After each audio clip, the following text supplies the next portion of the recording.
सहकार क्षेत्रातलं मानाचं व्यक्तिमत्व पी.जे. कोराणे यांचा सहकार आयुक्त मधुकर चौधरी यांच्या हस्ते सन्मानपूर्वक सत्कार करण्यात आला।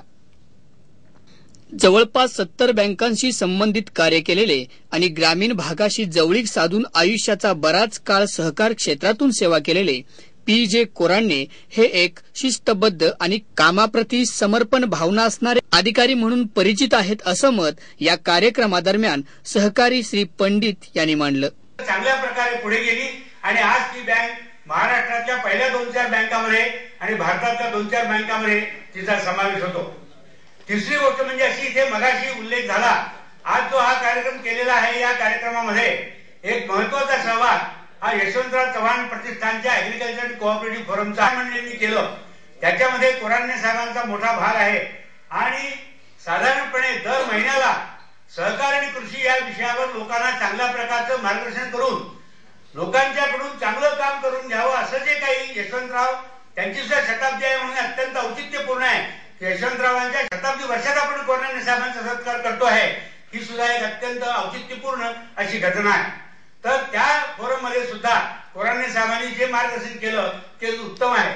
आता आमच्या मित्रांनी उल्लेख केला अमूल स्टोरीचा, ते सुद्धा सहकार शताब्दी ज्यावेळी झाली त्यावेळी यशवंतराव चव्हाण प्रतिष्ठाननी मुद्दाम अमूलच्या लोकांशी पत्रव्यवहार करून अशा प्रकारचं जे अमूल स्टोरी इंग्रजी पुस्तक आहे त्याचं मराठीतून व्हावं आणि गुजरातमधल्या लोकांना दूध आणि दुधाचे पदार्थ मिळतात, महाराष्ट्रातल्या मराठी माणसाला सुद्धा ते मिळावे या दृष्टिकोनातून ते भाषांतर कोराणे साहेबांच्याकडनं करून घेण्यात आलं। कोराणे साहेब काही वर्ष गुजरातमध्ये होते आणि गुजराती भाषेचे सुद्धा ते कोविद आहेत आणि म्हणून त्यांनी उत्तम भाषांतर त्याचं केलं। इतकंच नाही तर अनेक लोकांनी आम्हाला सूचना केली यशवंतराव चव्हाण प्रतिष्ठानमध्ये मी काम करत असताना की याची आणखीन एक छोटी चांगली आवृत्ती व्हावी, त्या अर्बन बँक आहेत त्यांचं मार्गदर्शन व्हावं, अशा दृष्टीने ते पुस्तक केलेलं आहे आणि त्या पुस्तकाला फार चांगला प्रतिसाद मिळाला आणि अर्बन बँकांनी त्याच्याप्रमाणे ज्यांनी ज्यांनी वागायचं ठरवलं त्या अर्बन बँकांची चांगली प्रगती झाली अशी सुद्धा एक नोंद आहे।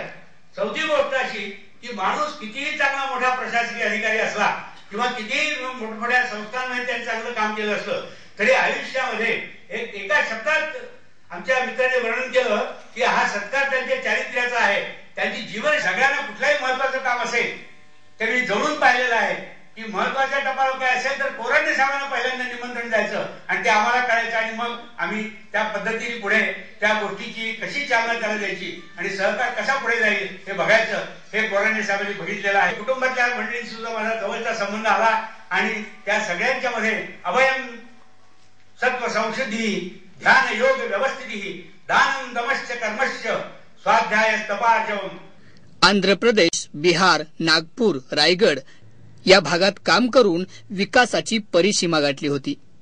नागपूर सारख्या शहरातून दिल्लीला संत्री निर्यातीची कल्पना ही कोराणे यांचीच।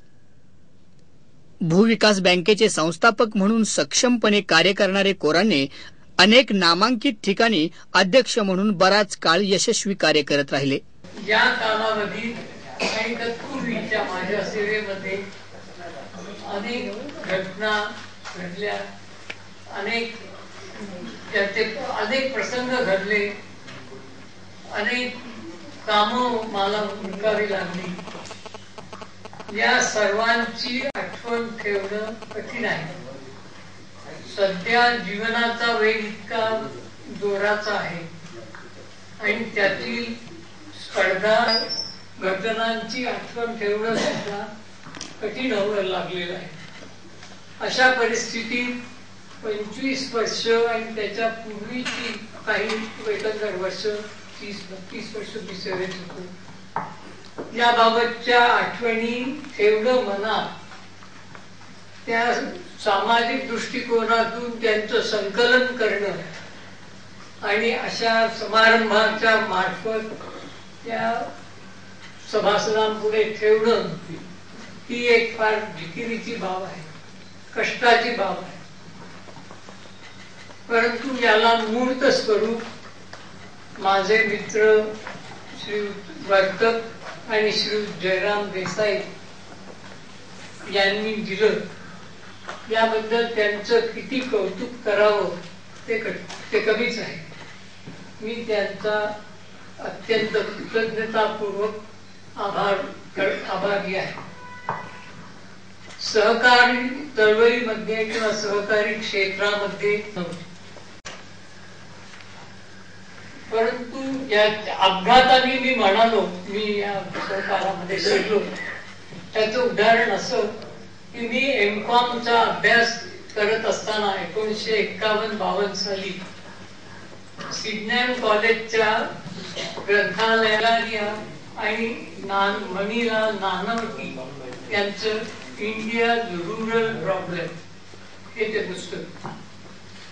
पुस्तक वाचल्यानंतर माझी मानसिकता डोलायमान झाली.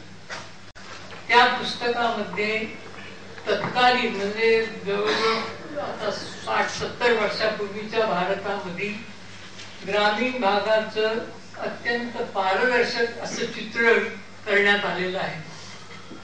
शेतीची व्यवस्था, शेतकऱ्यांचे प्रश्न, खाजगी सावकारांची होणारी शेतकऱ्यांची पिळवणूक, शेतीची उत्पादकता वाढवण्यामधील अडचणी, पाण्याची व्यवस्था, दळणवळणाची अपुरी साधनं. या कार्यक्रमासाठी सहकार क्षेत्रातील जाणकारांसोबतच सहकार आयुक्त मधुकर चौधरी, जनता सहकारी बँक पुणेचे अध्यक्ष अरविंद खळदकर इत्यादी मान्यवर उपस्थित होते.